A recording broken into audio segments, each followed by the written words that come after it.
Olympic பந்தயத்திலே பதக்கங்களை வென்ற இந்திய வீரர்களை பிரதமர் நரேந்திர மோடி சந்தித்து அவர்களுக்கு வாழ்த்து தெரிவிக்கிறார். இன்றைக்கு காலையிலே சுதந்திர தின உரை நிகழ்ந்த போது இந்திய ஒலிம்பிக் அணியைச் சேர்ந்தவர்கள் விளையாட்டு வீரர்கள் அனைவருமே பிரதமர் மோடியின் பேச்சை நேரிலே செங்கோட்டையிலிருந்து கேட்டார்கள். செங்கோட்டையிலே நடைபெற்ற அந்த நிகழ்ச்சியிலே பங்கேற்ற பிறகு அவர்களை தற்போது பிரதமர் மோடி நேரில் சந்தித்து வாழ்த்து தெரிவிக்கிறார். ஒலிம்பிக் பந்தயங்கள் நடைபெற்றுக் கொண்டிருந்த போதே அங்கே பதக்கம் வென்ற இந்திய வீரர்களை பிரதமர் மோடி நேரிலே பேச முடியாத சூழலில் தொலைபேசி மூலமாக தொடர்பு கொண்டு பேசினார்.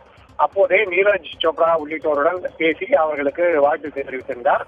இந்நிலையில் பாரிஸில் நடைபெற்ற ஒலிம்பிக் போட்டி முடிவடைந்து பிரான்ஸ் நாட்டிலிருந்து இந்திய வீரர்கள் அனைவரும் தாய்நாட்டுக்கு திரும்பிவிட்டார்கள்.